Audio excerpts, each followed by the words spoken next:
This is a training session regarding entering and changing pieces of equipment in the Equipment Costing module. First, we need to select Equipment from the Equipment Costing menu.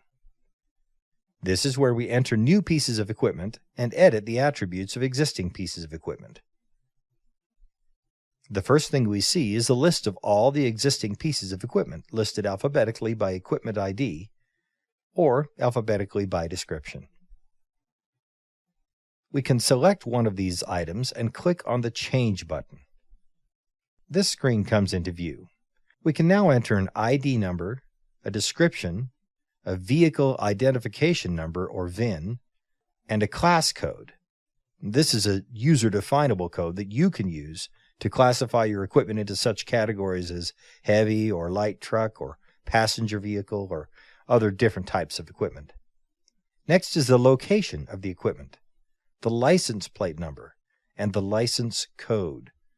This license code might be the month and year that the registration or license expires, so we can renew it on a timely basis. Here we can enter the current meter reading, either miles or hours used on the piece of equipment. Next is a checkbox to indicate if this piece of equipment is currently active. Next is the certified craft code or certified ID. If time is charged to this piece of equipment during payroll timesheet entry, this certified craft code will automatically be used on the timesheet. On the right-hand side of the screen, we have the usage rates. Whenever we use a piece of equipment on a job, we can charge that usage to the job. The system will then track how much time has gone to equipment usage for that job as a job expense. That charge will also be treated as equipment income. Enter the internal charge rate, which is the dollar amount per hour or day or week that we are going to charge our own job for the use of our equipment. The rental rate, on the other hand, is the rate we would charge an outside person to use that piece of equipment. In most cases, the rental rate will be higher than the internal rate that we charge to our own jobs. Here we can enter the average number of units used per day. In the case of our backhoe, this would be the average number of hours this piece of equipment is used each day. If the unit of measurement is miles, the amount would be the average number of miles the piece of equipment is driven each day. This figure is important if we're going to be tracking a maintenance schedule on any of the cost categories on this piece of equipment. After you have used the system for a few months, you may click on the Recalculate button, and the system will provide the average number of units per day for you. On the next tab, we have some fixed asset information about this piece of equipment, including when it was purchased, the purchase cost, the salvage date, and the number of years it is to be depreciated. The third tab is the list of maintenance categories assigned to this piece of equipment. We can now add any number of maintenance categories to which we can expense costs for this piece of equipment. For example, we might have fuel costs, lubrication and oil costs, depreciation costs, and tires and tubes. We could also have a category for servicing. This category could receive payroll costs when our own employees service this piece of equipment. There are lots of kinds of costs we might anticipate charging to this piece of equipment. In order to charge these costs to the equipment, we must have an existing cost category for that particular type of cost. To add a new cost category for this piece of equipment, we click the Add button. Then we can select from a list of cost categories that have been previously created. Select an appropriate cost category.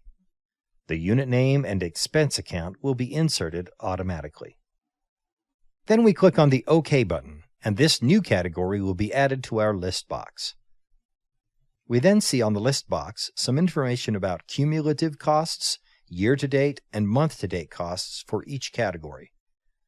This summarizes how much cost has been charged to this piece of equipment from the subsidiary modules of Accounts Payable and Payroll.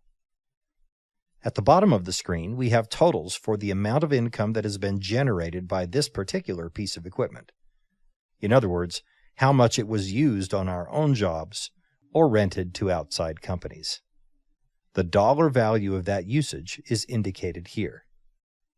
With this type of information being tracked, the system can calculate a profit rate for each piece of equipment. Profit figures can be found here or on the Equipment Cost Analysis report. On the next tab, we can enter a service schedule for individual cost categories. That is, we can indicate how frequently this type of part replacement or service should be performed. You'll notice that the list box contains the same cost categories we entered in the previous tab. Let's edit the service schedule for our oil filters. In this case, the service schedule is an indication of how often the filter should be replaced. Pull down the Schedule Type box. Notice that we can select from None, Meter, Elapsed Time, or both Meter or Elapsed Time. If we select Meter, we will be able to indicate that the service should be performed once every so many miles or once every so many hours.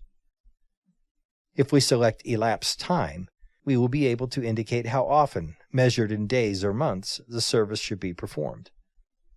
If we select both, we will be able to indicate that the service should be performed whenever the first of these two conditions is met. For our oil filter, we'll say it should be replaced every 3 months or 3,000 miles. At the bottom of the screen, we can indicate the meter reading and the date the last time the oil filter was changed on this backhoe. On the next tab, we can enter a photograph of the piece of equipment. We can click the Lookup button, select any bitmap image file, and bring that file onto the screen. The next tab is the User Defined tab.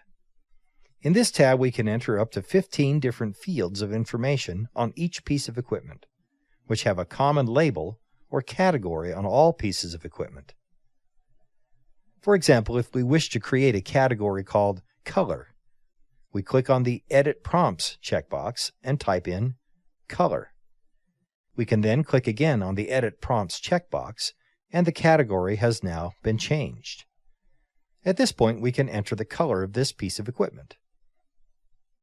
All of the pieces of equipment will now have a common category called Color, but they can each have a different color listed in the value field. This concludes this training session on entering and changing pieces of equipment.